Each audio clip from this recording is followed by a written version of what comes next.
ദൈവത്തിന്റെ അതിപരിശുദ്ധമായ നാമം ഈ പകലും നമ്മുടെ നടുവിൽ വാഴ്ത്തപ്പെടുമാറാകട്ടെ. നമുക്ക് ഒരുമിച്ച് പോയിട്ട് ഒരു പ്രാവശ്യം കൂടെ ദൈവസന്നിധിയിൽ കർത്താവിന്റെ മുഖത്തേക്ക് നോക്കുവാൻ വലിയവനായ കർത്താവ് ഒരുക്കുന്ന നല്ല അവസരത്തെ ഓർത്ത് ഞാൻ ദൈവത്തിന് സ്തോത്രം ചെയ്യുന്നു. ആത്മീയ ആരാധനയ്ക്കായി ആലയത്തിൽ കടന്നു വന്ന എല്ലാ പ്രിയപ്പെട്ടവർക്കും കർത്തദാസന്മാർക്കും കർത്താവായ യേശു ക്രിസ്തുവിന്റെ നാമത്തിൽ സ്നേഹവന്ദനത്തെ പ്രാരംഭമായിട്ട് അറിയിക്കട്ടെ. തുറന്നുള്ള അല്പസമയങ്ങൾ നമ്മൾ ഒരുമിച്ച് പ്രാർത്ഥനയുടെ ദൈവവചനത്തിന് മുമ്പാകെ ആയിരിക്കുമ്പോൾ ദൈവത്തിന്റെ പരിശുദ്ധാത്മാവ് നമ്മോട് സംസാരിക്കേണ്ടതിനും നമുക്ക് ആവശ്യമുള്ളത് നൽകി നമ്മളെ സംതൃപ്തരാക്കി മടക്കി അയക്കേണ്ടതിനും പ്രാർത്ഥനയോട് തന്നെ നമുക്ക് ദൈവസന്നിധിയിലായിരിക്കാം. വേഗത്തിൽ ഒരു വാക്യം ദൈവമക്കൾ ശ്രദ്ധയിൽപ്പെടുത്തി എന്റെ വാക്കുകൾക്ക് വിരാമം കൊടുക്കാൻ ആഗ്രഹിക്കുകയാണ്. നമ്മുടെ ചിന്തയ്ക്ക് വേണ്ടി അതിന്റെ 6-ാമത്തെ വാക്യം നമുക്കൊന്ന് വായിക്കാം.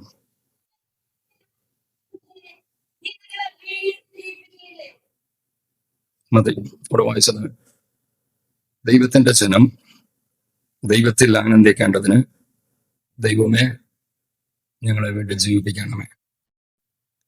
സങ്കീർത്തനത്തിന്റെ പശ്ചാത്തലം നോക്കുമ്പോൾ നമുക്ക് കാണാൻ കഴിയുന്നുണ്ട്, പിന്മാറ്റ അവസ്ഥയിൽ ദൈവത്തിൽ നിന്ന് അകന്നുപോയ ജനം ദൈവത്തിൽ നിന്ന് അകന്നപ്പോൾ അവർക്കുണ്ടായ നഷ്ടങ്ങൾ ദൈവത്തോട് പ്രാർത്ഥിക്കുന്നു, മടക്കി വരുത്തണമേ, നഷ്ടപ്പെട്ട ആനന്ദം ഞങ്ങൾക്ക് തിരികെ തരണമേ. അതിന്റെ 4-ാം വാക്യം കൊടുത്ത് വായിക്കാമോ?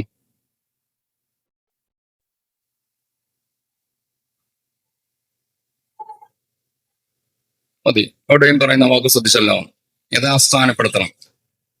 ഞങ്ങള് ദൈവമാക്കിയിടത്ത് ഒന്ന് മാറിപ്പോയി, ഞങ്ങളെ വീണ്ടും അവിടേക്ക് കൊണ്ടിരുത്തണമേ. മാത്രമല്ല ആ പ്രാർത്ഥനയിൽ ഒരു വാക്കൂടെ അവർ പറയുന്നുണ്ട്, ഞങ്ങളോടുള്ള നിന്റെ നീരസം. അപ്പം ദൈവത്തിൽ നിന്ന് അകലുമ്പോൾ ദൈവത്തിന് എന്തുണ്ടാകും? നീരസം ഉണ്ടാവും. തൽക്കാലം ഞാൻ ആ ഭാഗത്തേക്ക് ഇറങ്ങുന്നില്ല. നീരസം നിമിത്തമായിട്ട് ശരീരത്തിന് ഒട്ടും സൗഖ്യമില്ല എന്ന് മറ്റൊരു സങ്കീർത്തനത്തിൽ പറയുന്നുണ്ട്.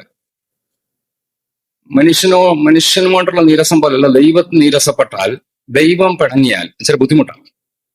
ഇവർ പ്രാർത്ഥിക്കുമ്പോൾ ദൈവത്തോട് പറയുന്നത്, ഞങ്ങളെ യഥാസ്ഥാനപ്പെടുത്തണമേ, ഞങ്ങളോടുള്ള നിന്റെ നീരസം. ദൈവമേ, ഞങ്ങള് മടങ്ങി വരാം, ഞങ്ങളെ പഴയ സ്ഥാനത്തിരുത്ത്, ഇനി ഞങ്ങളോട് പണങ്ങരുത്. അതാ പറഞ്ഞ എന്റെ ആശയം. ഒരിക്കലും ഞാൻ അവിടെ നിൽക്കുന്നില്ല. 6-ാം വാക്യത്തിലേക്ക് കയറി വന്ന് 1-2 വാക്യങ്ങൾ പറഞ്ഞ് അവസാനിപ്പിക്കാം. 6-ാം വാക്യത്തിൽ ഇവർ പറയുന്ന വാചകം, നിന്റെ ജനം. അല്ലെങ്കിൽ അവർ ദൈവത്തോട് പ്രാർത്ഥിക്കുകയാണ്, കർത്താവേ ഞങ്ങൾ നിന്റെ ജനമാണ്, ഞങ്ങൾക്ക് അങ്ങയിലൊന്ന് ആനന്ദിക്കണം. പക്ഷെങ്കിൽ ഞങ്ങളിപ്പം ജീവനില്ലാത്തവരാ, ഞങ്ങളെ എന്തോ ചെയ്യണം? ജീവിപ്പിക്കണം. അങ്ങനെയെങ്കിൽ വേഗത്തിൽ മുന്നോട്ട് പോകാൻ ആഗ്രഹിക്കുന്നു. ദൈവം ജീവിപ്പിച്ചാൽ എനിക്ക് ആനന്ദിക്കാൻ കഴിയും. പലപ്പോഴും ആനന്ദം നഷ്ടപ്പെടുന്നത് ജീവൻ നഷ്ടപ്പെടുമ്പോഴാണ്. ജീവനുള്ളവർക്ക് ആനന്ദിക്കാൻ കഴിയും, ജീവൻ നഷ്ടപ്പെട്ടാൽ എന്റെ ആനന്ദം നഷ്ടപ്പെടും. മാത്രമല്ല 1-2 ചിന്തകൾ ഞാൻ ആ ഭാഗത്ത് വേഗത്തിൽ ഓർപ്പിക്കാൻ ആഗ്രഹിക്കുന്നു. ദൈവത്തോട് ഇവർ പ്രാർത്ഥിക്കുന്നത്, ദൈവമേ നിന്നിൽ ആനന്ദിക്കേണ്ടതിന്. അങ്ങനെയെങ്കിൽ ദൈവമക്കൾ വളരെ ഗൗരവത്തോടെ ഓർക്കണം, ആനന്ദം ആരിലായിരിക്കണം? ദൈവത്തില്. ദൈവത്തിൽ ആനന്ദിക്കുന്ന ആനന്ദം മാത്രമേ നിലനിൽക്കത്തുള്ളൂ. കാരണം ദൈവത്തിന് മാറ്റമില്ല. മറ്റ് ഭൂമിയിൽ നമ്മൾ കാണുന്ന എന്ത് മാറ്റമുള്ളതാണ്. സമ്പത്തിൽ ആനന്ദിച്ചാൽ സമ്പത്ത് നഷ്ടപ്പെട്ടാൽ ആനന്ദം പോയി. ആരോഗ്യത്തിൽ ആശ്രയിച്ചാൽ ആരോഗ്യം നഷ്ടപ്പെട്ടാൽ ആനന്ദം പോയി. ഇവിടുത്തെ എന്തും എടുത്തു വെച്ച് നോക്കാം, സ്വാധീനമോ കഴിവോ, നമ്മുടെ ഈ ഭൂമിയിൽ ഭൗമിക ലോകത്ത് എന്തെടുത്ത് വെച്ച് ഞാൻ ആനന്ദിച്ചാലും ഇത് നഷ്ടപ്പെടുമ്പോൾ എന്റെ ആനന്ദം നഷ്ടപ്പെടും. പക്ഷെ ദൈവത്തിൽ ആനന്ദിച്ചാൽ എന്റെ ദൈവത്തിന് മാറ്റമില്ല. ഇന്നലെയും ഇന്നും എന്നേക്കും അനന്യന.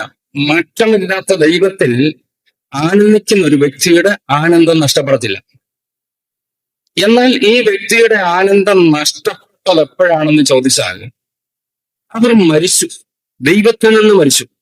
ശരിക്കും മരണമല്ല, ആത്മീക മരണം.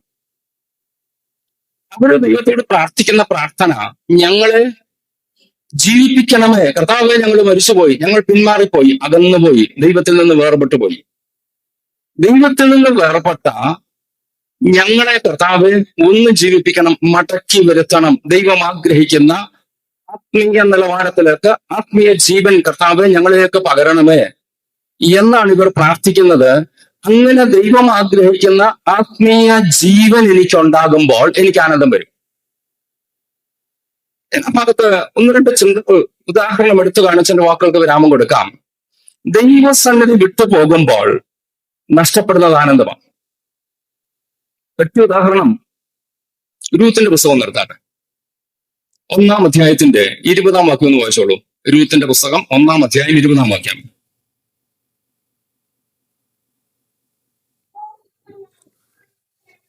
ആ ആ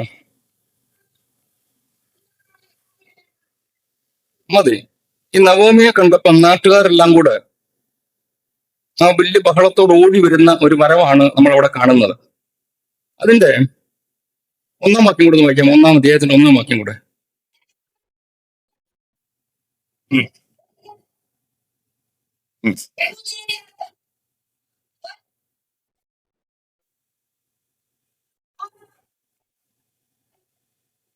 മതി. 20-ാം വാക്യത്തിൽ അതിൽ 19 വായിക്കുമ്പോൾ അങ്ങനെ അവർ രണ്ടുപേരും രൂത്തും നവോമിയും കൂടെ ഉള്ള വരവ്, ഇടഭാഗമൊക്കെ ചരിത്രം അറിയാമെന്നുള്ളതിനെ വിശദീകരിക്കുന്നില്ല. 19 ഒന്ന് വായിച്ചോളൂ.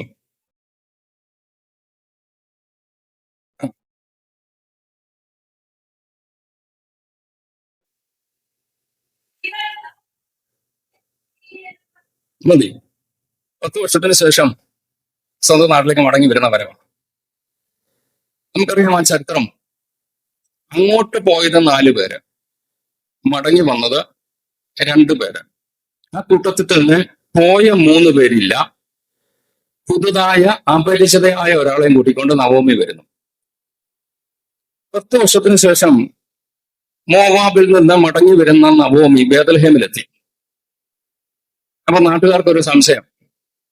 10 വർഷമായി, ആളുടെ ഷേപ്പ് മാറി കാണും. മാത്രമല്ല അങ്ങോട്ട് പോയപ്പം അവര് 4 പേരുണ്ടായിരുന്നു. എലീമേലെക്കുണ്ട്, മഹ്ലോനുണ്ട്, കില്യോനുണ്ട്.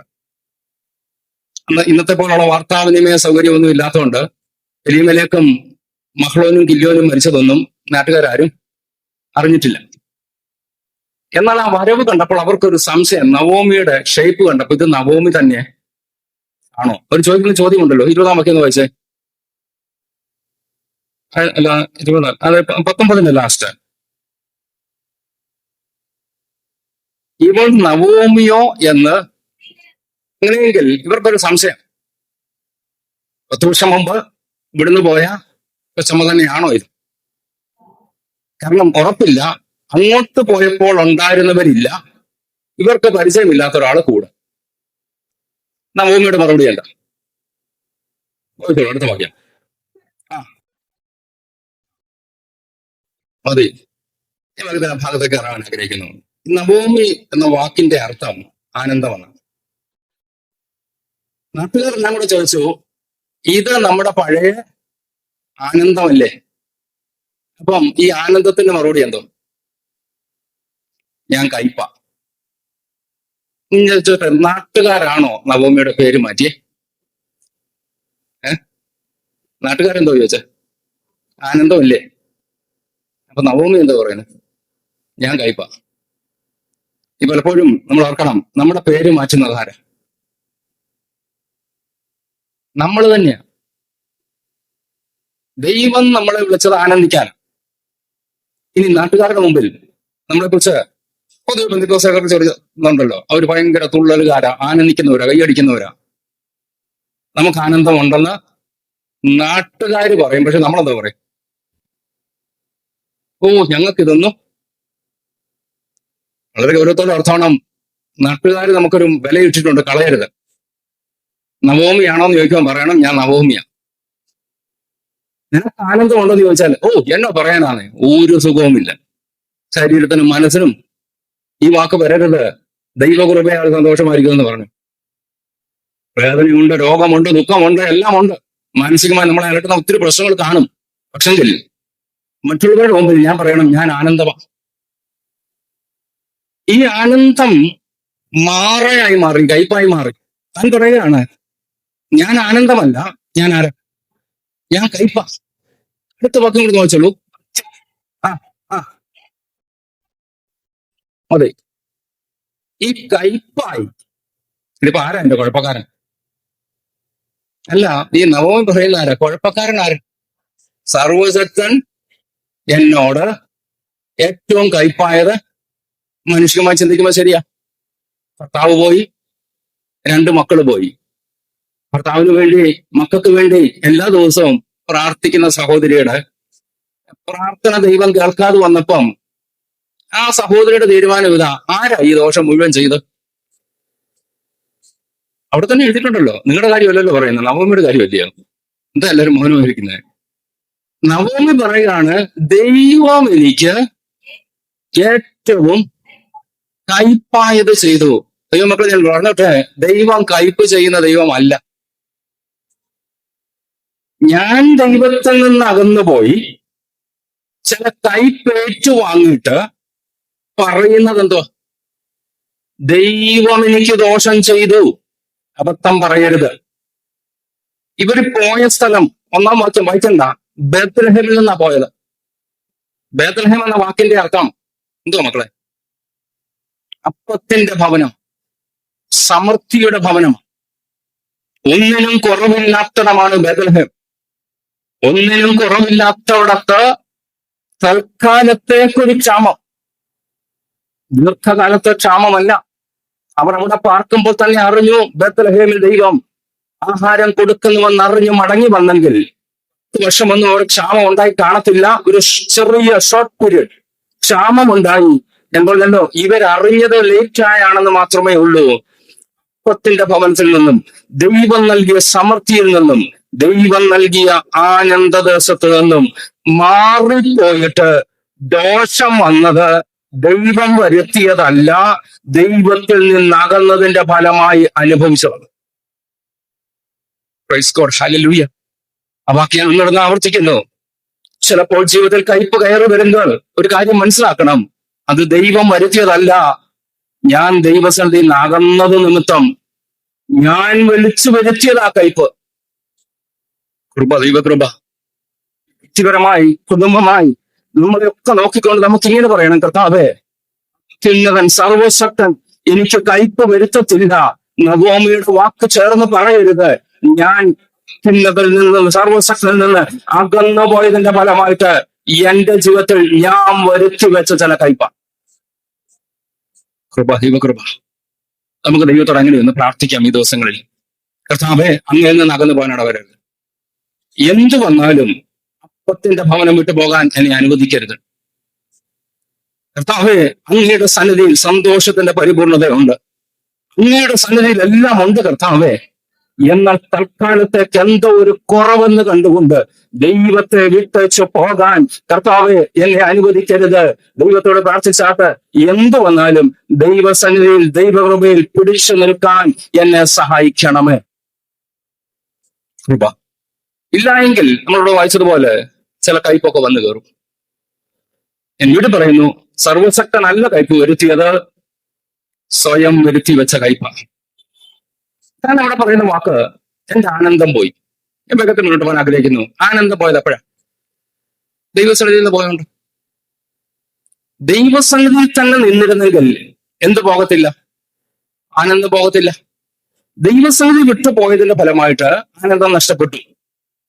വീണ്ടും ദൈവത്തിന്റെ ഭവനത്തിലേക്ക് കടന്നു വന്നു. 2, 3, 4 അധ്യായങ്ങൾ നമ്മൾ വായിച്ചു വരുമ്പോൾ കാണാൻ കഴിയുന്നുണ്ട്, തന്റെ ജീവിതത്തിൽ ഇതുവരെ അനുഭവിച്ചിട്ടില്ലാത്ത ആനന്ദം ഈ നവോമി അനുഭവിക്കുന്നു.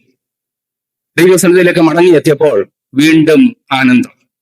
ഞാൻ ഒരു ഭാഗം കൂടെ പറഞ്ഞൊരു വാക്ക് അവസാനിപ്പിക്കാം. ലൂക്കോസിന്റെ സുവിശേഷം എടുത്തിട്ട് നമുക്കറിയാവുന്ന ഒരു ചിന്തയാണ്, അതുകൂടെ ഒന്ന് വായിച്ചങ്ങ് അവസാനിപ്പിച്ചേക്കാം. 15-ാം അധ്യായം എടുത്താട്ടെ. 22 മുതൽ 1-2 വാക്യങ്ങൾ ഒന്ന് വായിച്ചു.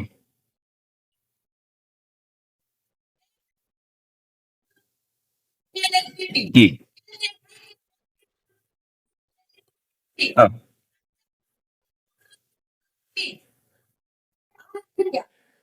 ഈ എന്റെ വീണ്ടും ജീവിച്ചു അടുത്ത വാക്യം കൂടെ വായിച്ചു. മതി. അങ്ങനെ അവർ ആനന്ദിച്ചു തുടങ്ങി. ചരിത്രമൊക്കെ അറിയാവുന്ന ആ ഭാഗം പറഞ്ഞ് അവസാനിപ്പിക്കാം.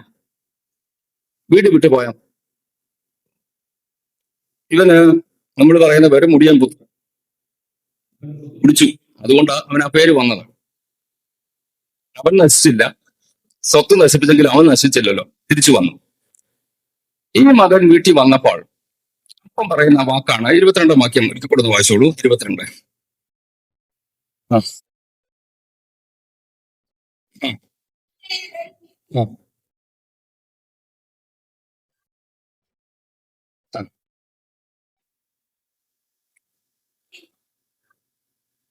നാം തിന്ന് ആനന്ദിക്കുക. ഈ എന്റെ മകൻ മരിച്ചവനായിരുന്നു. ഉം, മതി. അങ്ങനെയെങ്കിൽ ആ വീട്ടിൽ ആനന്ദം വന്നപ്പോൾ കാണാതെ പോയത് മാത്രമല്ല, അപ്പൻ പറയുന്ന ഒരു പ്രത്യേക പദം കൂടെ ഉണ്ട്. ഇവൻ മരിച്ചവനായിരുന്നു, വീണ്ടും.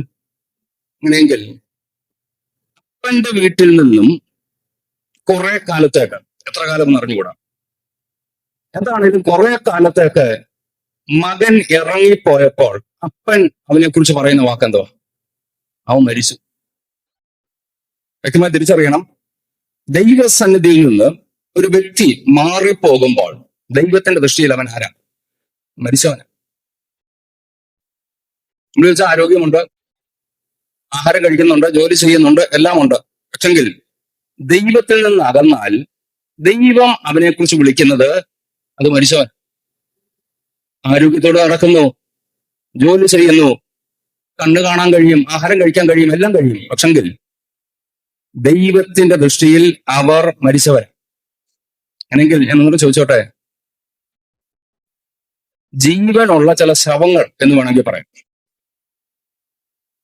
ദൈവത്തിന്റെ മുമ്പിൽ ഞാൻ മരിച്ചു, പക്ഷെ മനുഷ്യന്റെ മുമ്പ് ഞാൻ ഇപ്പോഴും ആരാ? ജീവിക്കുന്നു. നമ്മൾ നമ്മളെ ഒന്ന് പരിശോധിക്കണം. ദൈവത്തിന്റെ ലിസ്റ്റിൽ എനിക്ക് ജീവനുണ്ടോ? തെളിവ് ഇത്രയേ ഉള്ളൂ. ആനന്ദം നടക്കും. അവിടെ പറഞ്ഞു തുടങ്ങുന്ന അടുത്ത വാക്യം കൊടുത്ത് വായിച്ചോളൂ. വിശദീകരിക്കണമല്ലോ. അല്ലല്ല, അതിന്റെ മൂത്ത മകനെ വായിക്കാൻ 20.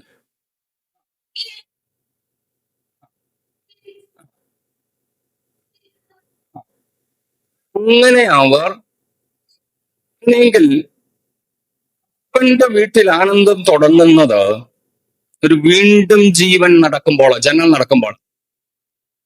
ഞാൻ പറഞ്ഞല്ലോ, ഇതൊക്കെ പറയുമ്പോൾ വ്യക്തിപരമായി നമ്മളെ ഒന്ന് പരിശോധിച്ചോണം. കർത്താവേ, ഞാൻ ഏതെങ്കിലും സമയത്ത് അപ്പന്റെ വീട്ടിൽ നിന്ന് മാറിപ്പോയെങ്കിൽ, ഇറങ്ങിപ്പോയെങ്കിൽ, അകന്നു പോയെങ്കിൽ എനിക്ക് നഷ്ടപ്പെട്ടത് ആനന്ദമാ.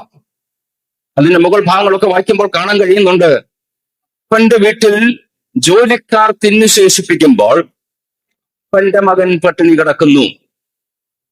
അവൻ ഒരു ജീവശവമായി മാത്രം ആയിപ്പോയതിന്റെ കാരണം അപ്പന്റെ ഭവനം വിട്ടു. എന്നാൽ അപ്പന്റെ ഭവനത്തിലേക്ക് മടങ്ങി വന്നപ്പോൾ അവിടെ ഒരു ആനന്ദം. കൃപ, ദൈവകൃപ, ഹല്ലേലൂയ. ആ വീടടങ്കം ആനന്ദിക്കുകയാണ്.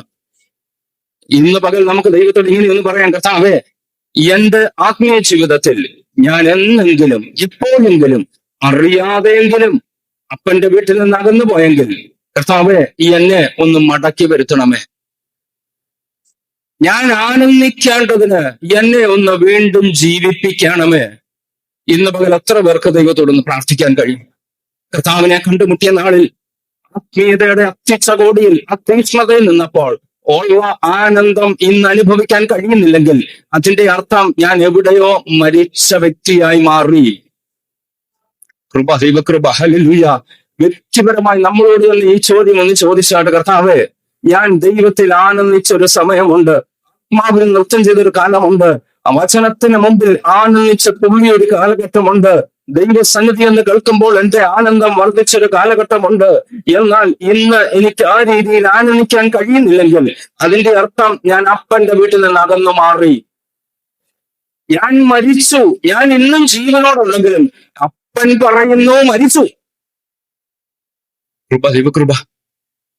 ഭാഗം വളരെ വ്യക്തമായിട്ട് പറയുന്നുണ്ടല്ലോ. ഈ അപ്പം പറയുന്ന വാക്കെന്താണ്?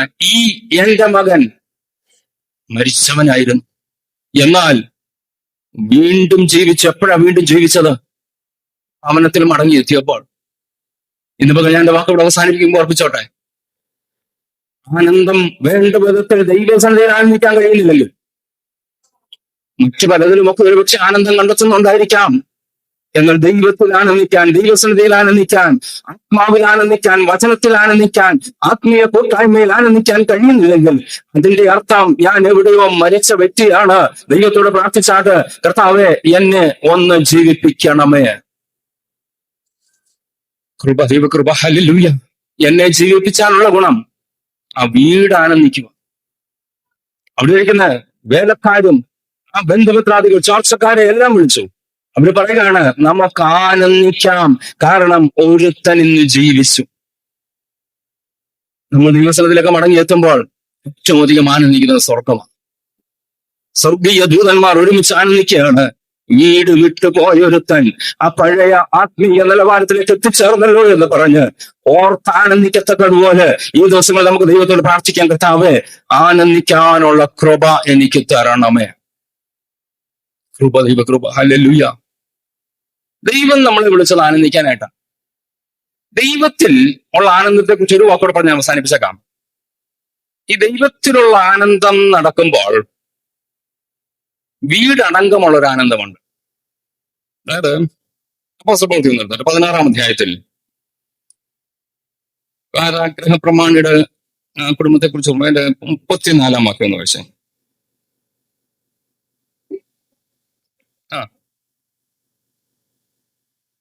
അത് ദൈവത്തിൽ വിശ്വസിച്ചതിൽ വീടടക്കം, അപ്പം വീടടക്കം ആനന്ദിക്കാൻ കഴിയും. ഈ കാരാഗ്രഹ പ്രമാണിയും കുടുംബസ്ഥാനം വെച്ചു ചരിത്രമൊക്കെ നമുക്ക് അറിയാമല്ലോ. ദൈവസന്നിധിയിലേക്ക് വന്നപ്പോൾ ഒരു കുടുംബത്തിൽ കാരാഗ്രഹ പ്രമാണി ആനന്ദിച്ചതല്ല പറഞ്ഞേക്കുന്നത്, വീടടങ്കം ആനന്ദിച്ചു. അങ്ങനെയെങ്കിൽ നമ്മൾ ഓർക്കണം, ദൈവസന്നിധിയിലേക്ക് വരുമ്പോൾ ഉണ്ടാകുന്ന ആനന്ദം വീടടങ്കമുള്ള ആനന്ദമാണ്. ഭർത്താവിന് മാത്രമല്ല, ഭാര്യയ്ക്ക് മാത്രമല്ല, മക്കൾക്ക് മാത്രമല്ല, ചില പ്രത്യേക വ്യക്തികൾക്ക് മാത്രമല്ല. ദൈവസന്നിധിയിലേക്ക് കടന്നു വരുമ്പോൾ നമുക്ക് ആനന്ദിക്കാൻ കഴിയേണ്ടത് വീടടങ്കമുള്ള ആനന്ദം. Yes, hallelujah. ഈ ദിവസങ്ങൾ നമുക്ക് ദൈവത്തോട് പ്രാർത്ഥിക്കാൻ, കർത്താവേ അപ്രകാരം ആനന്ദിക്കാനുള്ള കൃപ എനിക്ക് തരണമേ. എഫേസ്യരുടെ ദിനത്തിൽ പൗലോസ് അപ്പോസ്തലൻ പറയുന്ന ഒരു വാക്കൂടെ 2-ാം അധ്യായത്തിന്റെ 1-ാം വാക്യത്തിൽ, അതിക്രമങ്ങളാലും പാപങ്ങളാലും മരിച്ചവരായിരുന്ന നിങ്ങളെയും അവൻ ഉയർപ്പിച്ചു. എന്തിനാ ഉയർപ്പിച്ചത്? ആനന്ദിക്കാൻ. അതിക്രമങ്ങളിലും പാപങ്ങളിലും മരിച്ച് ദൈവത്തിൽ നിന്ന് അകന്നുപോയ എന്നെ ദൈവം ഉയർപ്പിച്ചത് ആനന്ദിക്കാൻ. ഇന്ന് പകൽ ദൈവമക്കളെ ഈ ആനന്ദം നഷ്ടമാക്കരുത്. വാക്യം ഒരിക്കൽ കൊടുന്ന് വായിക്കാമോ? അല്ലല്ല, സങ്കീർത്തനത്തിലെ 6-ാം വാക്യം. നിന്റെ ജനം നിന്നിൽ ആനന്ദിക്കേണ്ടതിന് ദൈവം ജീവിപ്പിച്ചാൽ എനിക്ക് വീണ്ടും ആനന്ദിക്കാം. ഇന്ന് പകൽ എത്ര പേർ അതിനെ ആഗ്രഹിക്കുന്നുണ്ട്?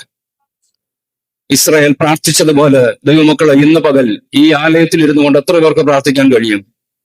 നിന്റെ ജനം നിന്നിൽ ആനന്ദിക്കേണ്ടതിന്. കർത്താവേ, ഞാൻ ദൈവത്തിലൊന്ന് ആനന്ദിക്കേണ്ടതിന്. നിന്റെ ജനമെന്ന് വെച്ചാൽ നമുക്ക് നമ്മളോട് വ്യക്തിപരമായി പറയും, കർത്താവേ ഞാൻ എന്റെ ദൈവത്തിലൊന്ന് ആനന്ദിക്കേണ്ടതിന്. ഇന്നലകളിൽ ഞാൻ ആനന്ദിച്ച വ്യക്തിയാ. കർത്താവിനെ കണ്ടുമുട്ടിയ കാലങ്ങളിൽ എന്റെ ആരാധന ഇങ്ങനെ അല്ലായിരുന്നു. ദൈവത്തെ കണ്ടുമുട്ടിയ നാളുകളിൽ എന്റെ ഉള്ളിലെ സന്തോഷം ഇതല്ലായിരുന്നു.